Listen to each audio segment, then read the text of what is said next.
dividend discount model and its assumptions. For the calculation of intrinsic value of a security, we used dividend discount model.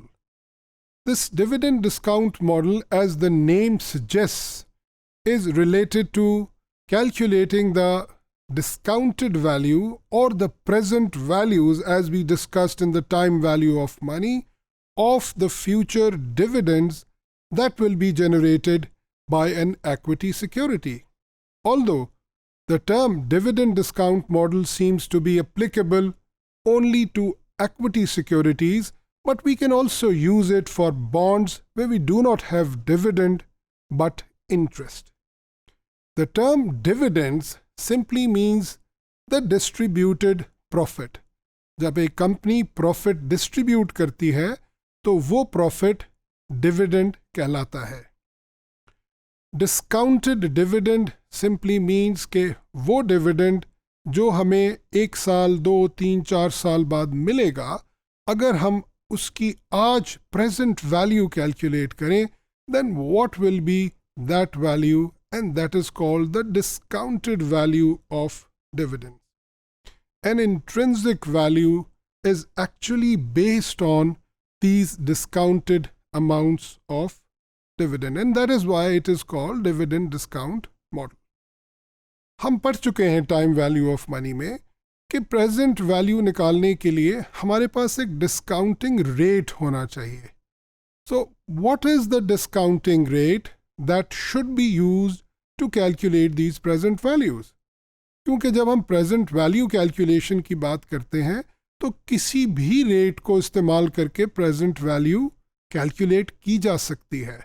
But what is the most appropriate and suitable rate to calculate the present value?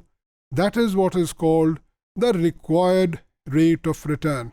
That is, the return that an investor wants to earn from a particular investment in a security. At times, it is also called the opportunity cost of funds. It is important to learn what is opportunity cost because this is considered to be the most suitable rate for discounting future dividends. Opportunity cost असल में वो rate of return है जो कि investor अपने पैसे को कहीं और इन्वेस्ट करके अर्न कर सकता है. यानी वो मैक्सिमम रिटर्न कि जो मैं अपने पैसे पर कहीं और से अर्न कर सकता हूँ, that is my opportunity cost, and that becomes the benchmark और the minimum required rate for me for investment in a particular stock और bond.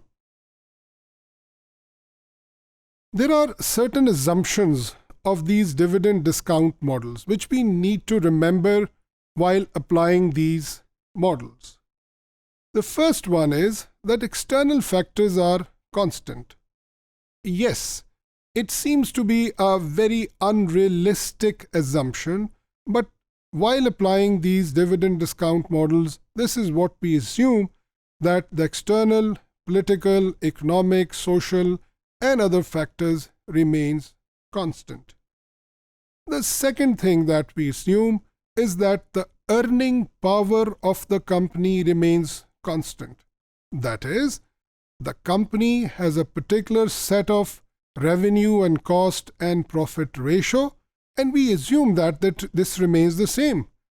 And dividend discount models are only applicable if the rate of return on the investment remains constant. So, how would dividends change? अगर ये दोनों बातें मान ली जाएं तो dividend change कैसे होगा? The only way of change in the dividend is because of the retention ratio. यानी अगर कुछ प्रॉफिट जो अर्न किया कंपनी ने, अगर कंपनी उसे रिटेन करके री इन्वेस्ट करेगी तो अगले सालों में ज़्यादा प्रॉफिट कमाएगी और ज़्यादा डिविडेंड दे सकेगी. So that means the change in dividend is dependent on retention ratio.